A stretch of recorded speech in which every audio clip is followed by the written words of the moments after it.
तुमको मेरा नमस्कार।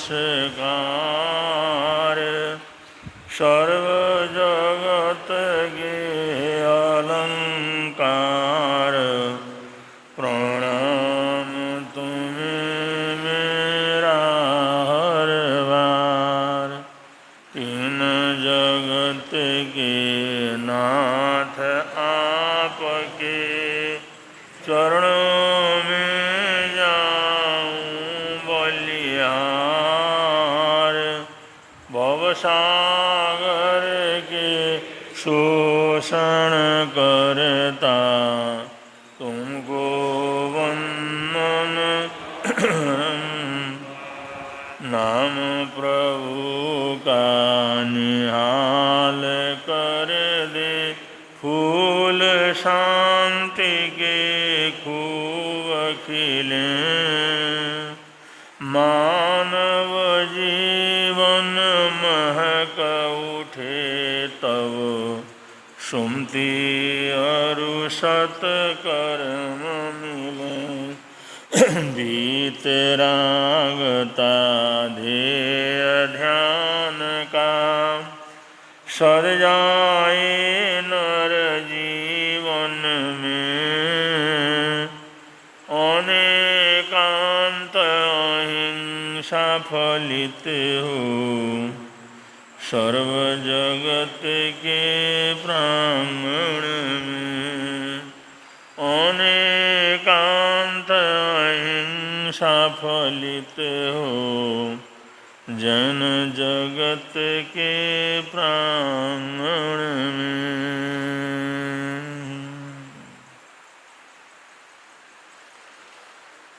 प्रसंग चल रहा है संलीनता तप का। तपस्या का एक प्रकार है संलीनता तप।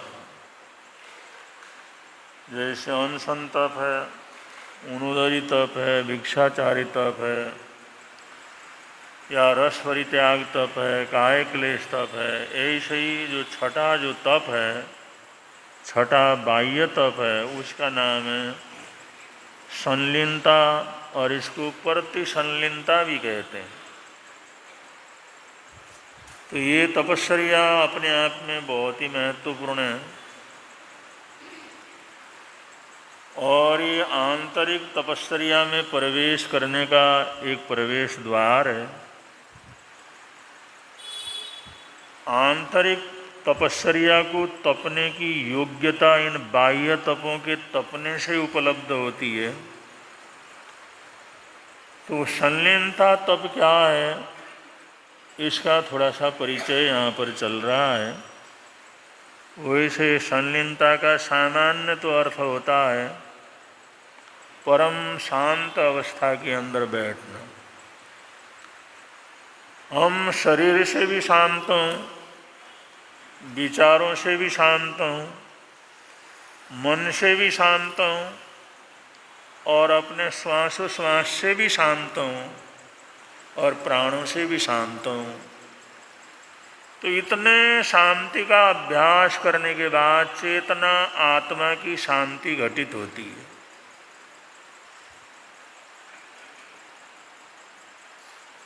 तो परम शांति में थोड़ी देर के लिए जाने का अभ्यास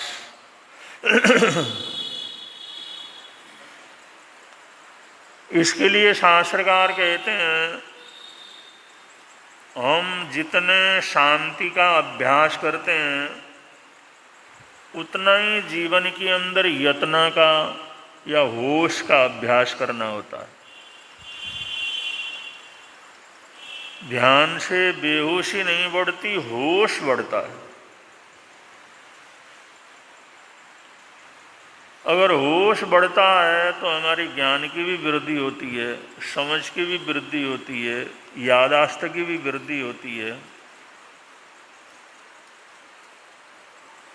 और उसका एक अलग ही आनंद भी जीवन के अंदर रहता है।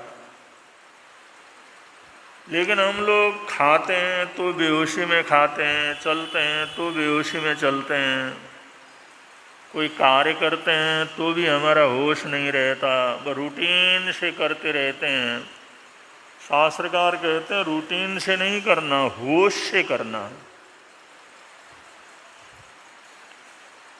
जैसे एक बच्चा जब आँखों को खोलता है तब देखता है दुनिया को, किसी भी दृश्य को इतना आकर्षक होकर के देखता है, इतना प्रसन्नतापूर्वक देखता है, इतने आश्चर्य से देखता है, तो उसको देखने से ही लोग बड़े प्रसन्न हो जाते हैं। एक बच्चा जब माँ को देखता है या पिता को देखता है, भाई बहनों को देखता है, उसको देख करके ही हमारा हृदय एक प्रसन्नता से भर जाता है। अगर कोई छोटा सा बच्चा हमारी तरफ एकदम देखे और देखता है तो एकदम नवीनता से, बिल्कुल नई चीज़ उसके लिए होती है, तो उस देखने का भी हमारे शरीर के ऊपर, हमारे अवयवों के ऊपर, हमारे मन के ऊपर बड़ा गहरा प्रभाव पड़ता है। और वो बच्चा हमारे को देख करके अगर मुस्कुरा देता है तो हमारा रोम रोम प्रसन्न हो जाता है। किया क्या? उसने देखा है ना।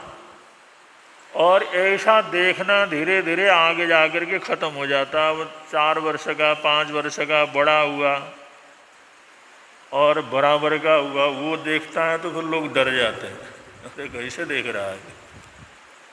वही बच्चा जिसके देखने से हमारे रग रग के अंदर प्रसन्नता छा जाती थी, वही बच्चा जिसको जो देखता था हमारी तरफ तो हमारे शांति पड़ जाती थी, हम सब कुछ भूल जाते थे, वही बच्चा धीरे धीरे जिस समय बड़ा हो जाता है, फिर अगर वो हमारी तरफ देखते हैं तो पढ़े क्यों देख रहा है, वो डर लगने लगता है, भयभीत होने लगता है। अगर उसमें प्रेम से देखा तो फिर भी ठीक है, अगर क्रोध से देखा, नाराज होकर के देखा, तो ये नहीं पता लगता, पता नहीं अब क्या महाभारत होएगा। तो ये देखने देखने में कितना अंतर है। तो हमारा देखना ऐसा हो जैसे वो नन्हा सा बालक हो जिसने सबसे पहले देखा, दुनिया को देखा। ये तब होता है जब आदमी परम सरलता के अंदर हो, परम शांति के अंदर हो, संलिप्तता के अंदर हो। वो देखता है, उस देखने से ही पता नहीं कितने लोगों के तकलीफ, दुख, दर्द दूर हो जाते हैं। लेकिन ये देखना तभी होता है जब स्नेह से भरा हुआ, और शास्त्रकार तो कहते हैं होश से भरा हुआ, यत्न से भरा हुआ। तो यहाँ पर शास्त्रकार कहते हैं कि हमने ऐसी शांति का अभ्यास करना है, और थोड़ी देर के लिए, 5 मिनट के लिए, 10 मिनट के लिए हम इस तरह से बैठें, इस तरह से लेटें, इस तरह से खड़े हों, हमारे शरीर का एक भी हिस्सा, शरीर का मन के अंदर कोई चंचलता नहीं, हमारे प्राणों में कोई चंचलता नहीं, हमारे श्वास भी बिल्कुल आराम से चल रहे हों। लोग कहते हैं ना गहरे श्वास लो, गहरे श्वास लो, तो गहरे श्वास का मतलब आराम से श्वास लेना। जब ब्लड प्रेशर वगैरह नापना होता है तो कहते हैं भाई गहरे श्वास ले लो, या हार्ट का नापना होता है तो गहरे श्वास ले लो।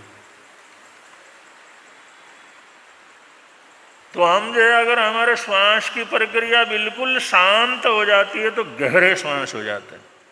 ये शांति का प्रतीक है। और किसी ने ब्लड प्रेशर देखा, देखने के बाद उसने देखा अरे ये तो ब्लड प्रेशर बहुत बड़ा हुआ है।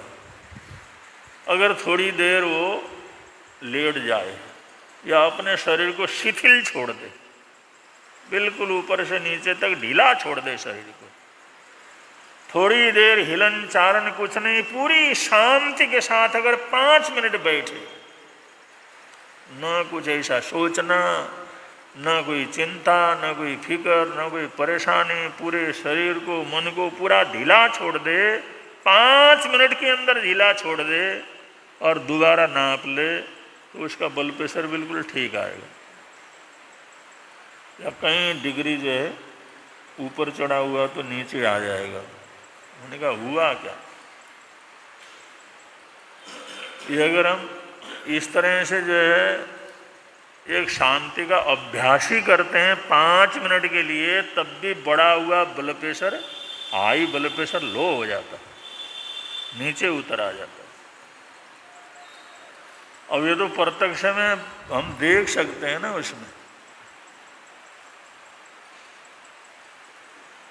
तो ये शांति का अभ्यास करना, और उसके लिए शास्त्रकारों ने एक बड़ी बात कही है। भगवान महावीर स्वामी ने 2500 वर्ष पहले कहा कि मनुष्य बहुचित्तवान है। मनुष्य के लिए बहुत चित्तता कहा, बहुत चित्तवान है। तो नहीं समझ में आता था बहुत चित्तवान क्या है। चित्त, चित्त का मतलब मन। प्रभु परमात्मा ने आगमों में शुरू में कहा है कि मनुष्य बहुचित्तवान है, मतलब उसके मन बहुत हैं, एक नहीं अनेकों हैं, सैकड़ों हैं, हजारों हैं। यहाँ तक शास्त्रकार तो कहते हैं अनगिनत जो है मन है उसके पास, बहुचित्तता। ये बात पहले किसी के समझ में नहीं आती थी। ये भी कोई बात हुई, मन तो एक ही होता है। हमने तो कभी ऐसा अनुभव किया ही नहीं बहुचित्तता है। तो ऐसी कोई बात आती है तो वैज्ञानिक लोग उसके ऊपर खोज करना शुरू करते हैं। कोई भी चीज़ कहीं शास्त्रों में, कोई विचारों में कोई ऐसी नई चीज़ आती है तो वैज्ञानिक लोग, उनकी जिज्ञासा होती है इसका मतलब क्या है, ये होता कैसे, क्यों होता है, क्या ये सत्य है, क्या ये तथ्य है, क्या वो ज्ञानी थे तो उन्होंने सही कहा है। अब जो है वैज्ञानिक जगत में ये जो है बहुचित्तता, बहुचित्तवान जो आगमों के अंदर वर्णन आया है, मनुष्य बहुचित्तवान है, बहुत मन वाला है, एक मन वाला नहीं है, अनेक मन वाला है। इसके ऊपर जिस समय शोध हुआ, इसके ऊपर प्रयोग हुए, प्रयोग होते होते आज विज्ञान कहता है कि मनुष्य मोनोसाइकिक नहीं है।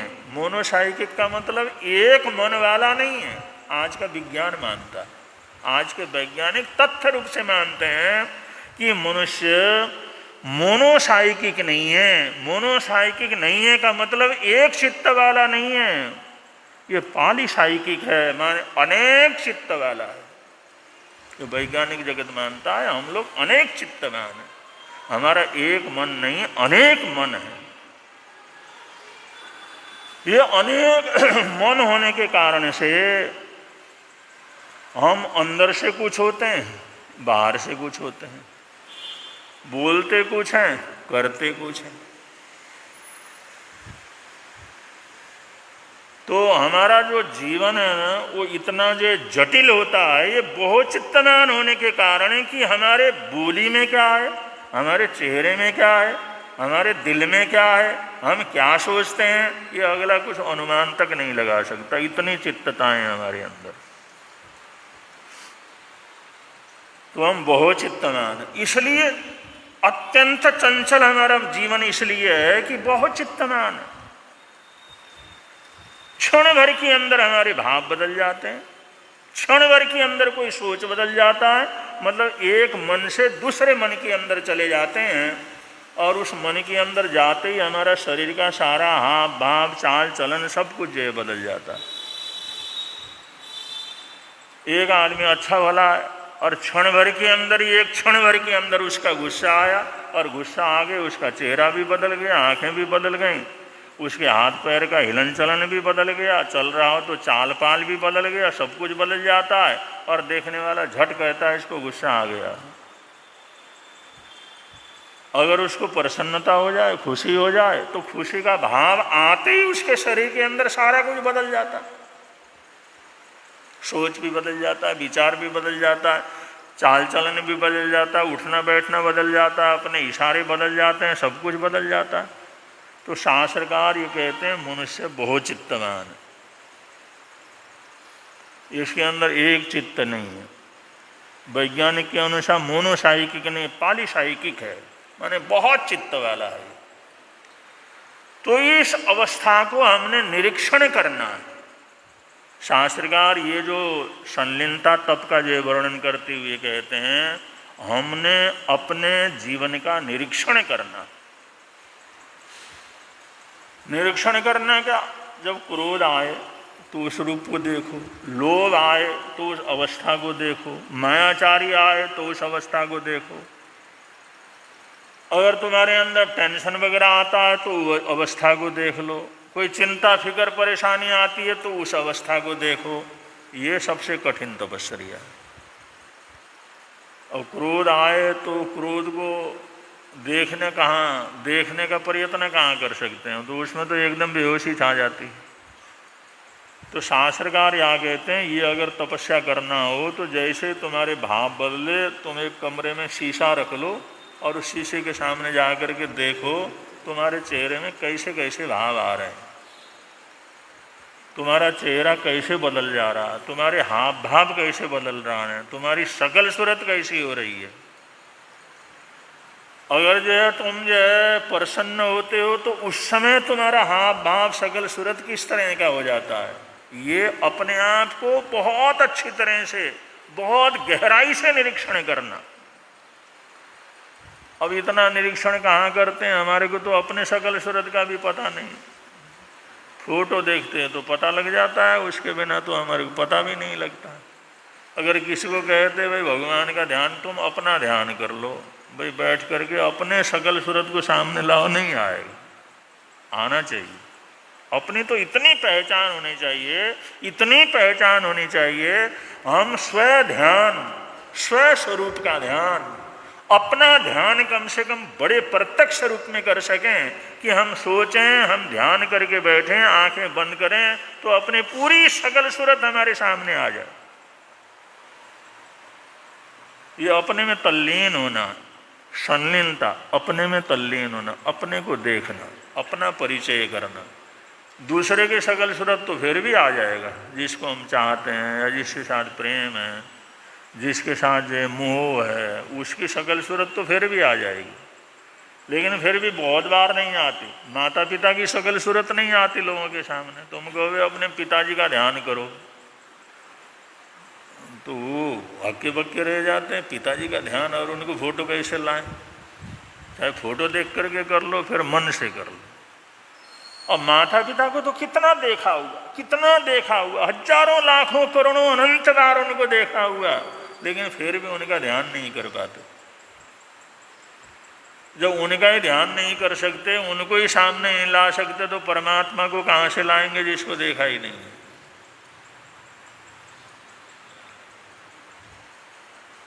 शास्त्रकार संलीनता में कहते हैं भाई फिर बाहर तो बाहर ही है, चाहे माता पिता का हो, चाहे भाई बहन का हो, चाहे परमात्मा को हो, तो तुम बाहर है, इसलिए अपना ध्यान करो। संलीनता के अंदर तो अपने अंदर आओ, अपनी तरफ मुड़ो, अपने को देखो, अपने को पाओ। और तुम्हारे अंदर कोई भी भाव परिवर्तन होता है तो तुम्हारा सकल सूरत किस तरह से बदलता है, तुम्हारे शरीर के हरकत कैसे बदलते हैं, ये साफ साफ तुम्हारे को नजर आना चाहिए। अब ये नजर आएगा तो हम बदल भी सकते हैं। अगर क्रोध में हम कैसे होते हैं, अगर ये हमारे को पता होगा, अगर ये ध्यान रहेगा तो हम उसको बदल भी सकते हैं, बदल भी सकते हैं उसको। तो उसका भी इस अभ्यास इसी के अंदर किया जाता है। इसमें शास्त्रकार कहते हैं ऐसा अभ्यास करो एक्टर की तरह। जैसे एक एक्टर होता है, अंदर कोई प्रेम नहीं है, अंदर कोई अपनापन नहीं है, अंदर कोई राग नहीं है, लेकिन पर्दे के सामने ऐसा प्रेम प्रदर्शन करता है। भाई दुनिया के अंदर ऐसा प्रेम करने वाला तो हमने देखा नहीं। वो क्या करता है, एक्टिंग ही तो करता है, सारा एक्टिंग। अगर ये प्रतिसंलीनता तब करने के लिए अगर हमारे मन के अंदर क्रोध आया है तो उस समय शीशे के सामने खड़ा होकर के हम परम शांति का अनुभव करें कि हम अपने आप को एकदम शांत स्वरूप के अंदर लाने का अभ्यास करें। अंदर क्रोध है लेकिन बाहर से ऐसा एक्शन भी करना चाहिए। वो कहते हैं ऐसा एक्टर भी आदमी बन जाएगा ना, तब भी बहुत कुछ हो जाता है, तब भी बहुत कुछ हो जाता। वो आता है ना एक नर्तक का, उन्होंने भरत का जो नाटक करते करते करते करते वो उनको भी केवल ज्ञान और केवल दर्शन हो गया। उनका नाटक करते करते वो ऐसा ही हो गए। जैसे 3 घंटे का 6 घंटे का नाटक था, वो जैसे पूरा किया, आखिर के अंदर जो नाटक करते करते किया, तो उसी अवस्था के उनमें उसको भी वो ज्ञान हो गया, बुद्धत्व की प्राप्ति हो गई। क्योंकि उसने तादात्म्य संबंध इतने कर दिया अपने में और भरत में, जो भेद है कि मैं उनका केवल एक्शन कर रहा हूं, उस भेद को खत्म कर दिया। तो कभी कभी हम इतना गहरा तादात्म्य संबंध बना देते हैं ना अपने अच्छाई के साथ, जो प्रेम का भाव है या क्षमा का भाव है या सहयोग का भाव है या दया और करुणा का भाव है, उन भावों का एक्टिंग करते हुए अगर अंदर से नहीं है तो थोड़ी देर हम इतने सहज रूप से दया के स्वरूप बन जाएं, थोड़ी देर के लिए इतने करुणाशील बन जाएं हम लोग, थोड़ी देर के लिए इतने स्नेही बन जाएं, इतना क्षमाशील बन जाएं। उसका अगर वैसे नहीं कर सकते तो कम से कम प्रतिसन्निधता तप के अंदर इसका अभ्यास किया जाता है। जिससे हम इसका अभ्यास करें तो अभ्यास करते करते फिर उस स्वरूप के अंदर भी चले जा सकते हैं। एक्शन करते करते, किसी का नकल करते करते, किसी का नाटक करते करते वही भी हो सकते हैं हम लोग, उसी स्वरूप को भी प्राप्त कर सकते हैं अगर उसके अंदर तादात्म्य संबंध हमारा जुड़ जाता है। तो बीतराग आसन में बैठना, बीतराग के पूज में बैठना, उनकी जो शालीनता थी उस शालीनता का अभ्यास करना कि जैसे परमात्मा की शालीनता है वैसी शालीनता मैं अपने चेहरे के ऊपर लाऊं, वैसी करुणा हमारे चेहरे के अंदर आए, भले ही अंदर न हो लेकिन बाहर से भी उसका एक्शन कर सकें।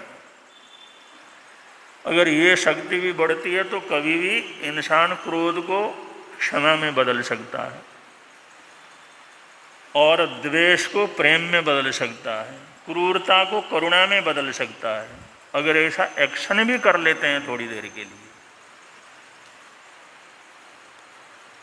और ऐसा अभ्यास तो करना चाहिए।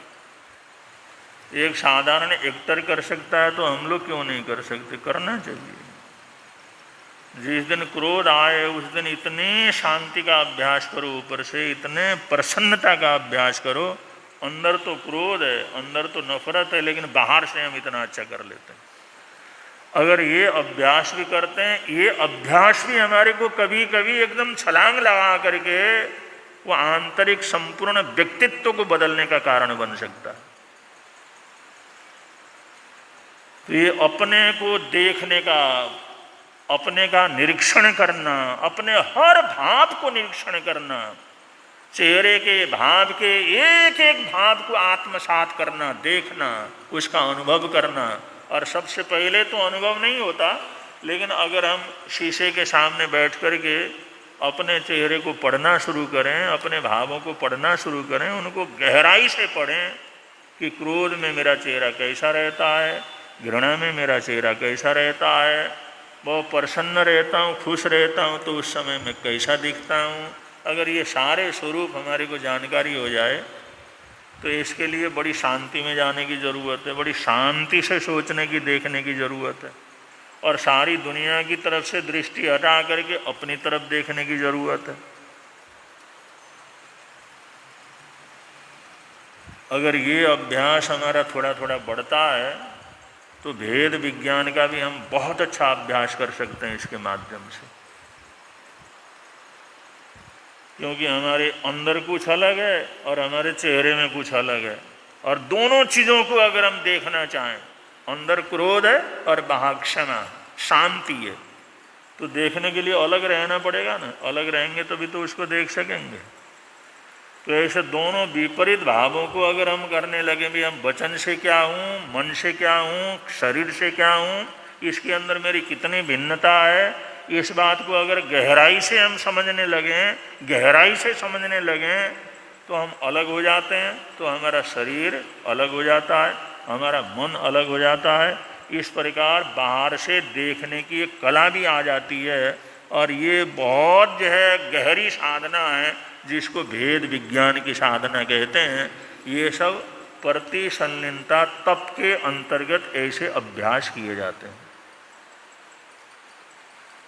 और लोग गुफाओं में बैठ करके, जंगलों में बैठ करके, एकांत में बैठ करके सारा दिन सारा साधक करते क्या, इसी तरह के अभ्यास को तो आगे बढ़ाते हैं। और जिस समय इन अभ्यासों की गहराइयों के अंदर चले जाते हैं तो फिर उनको समय का भी पता नहीं लगता। जैसे गहरी नींद के अंदर जाते हैं तो 8 घंटे कब बीत गए कुछ पता नहीं लगता। परम शांत, आज तो हम बहुत अच्छी नींद सोए, आज तो बढ़िया नींद आया। बढ़िया नींद का मतलब क्या होता, सोए थे 2 मिनट के लिए, लेकिन हम 8 घंटे जो है हमारी नींद खुली नहीं, इतनी गहरी नींद सो गए।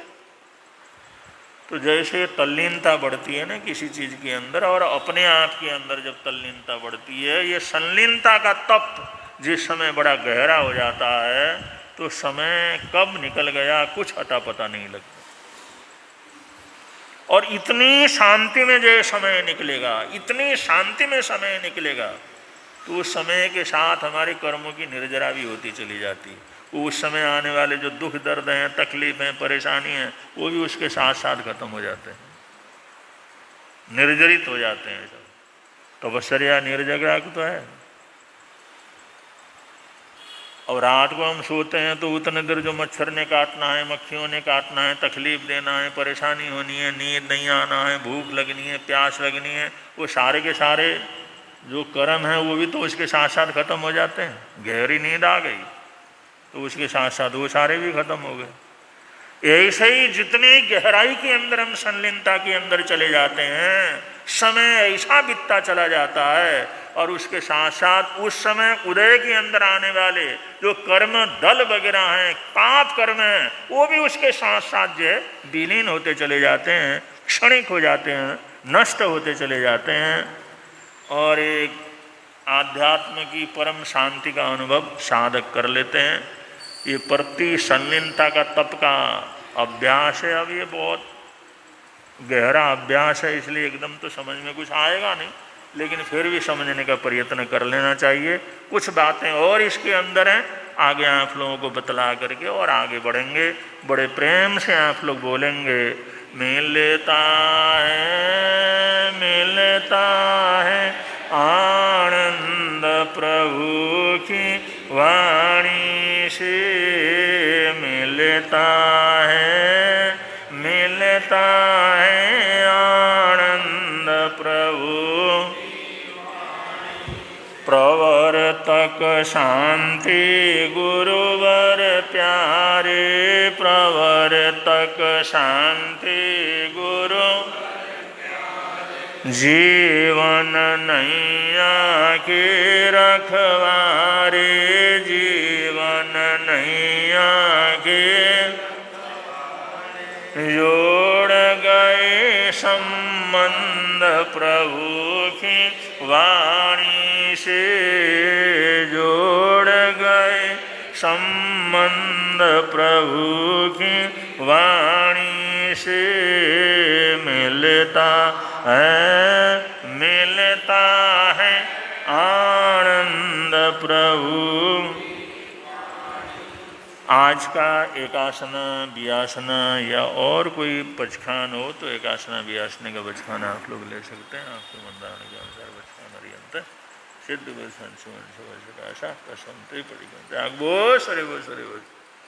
तपस्या करने वालों को आज की 18 तारीख का जो आइमिल है विधु जैन 119 वालों का है, आए हुए तो पचखान कर सकते हैं। आज के उपवास का प्रत्याख्यान, अगर किसी का आज का उपवास हो, आज का 18 तारीख का जाप है श्री अरहनाथ भगवान को वंदन बारंबार, श्री अरहनाथ भगवान को वंदन बारंबार, श्री अरहनाथ भगवान को वंदन, श्री अरहनाथ भगवान को वंदन।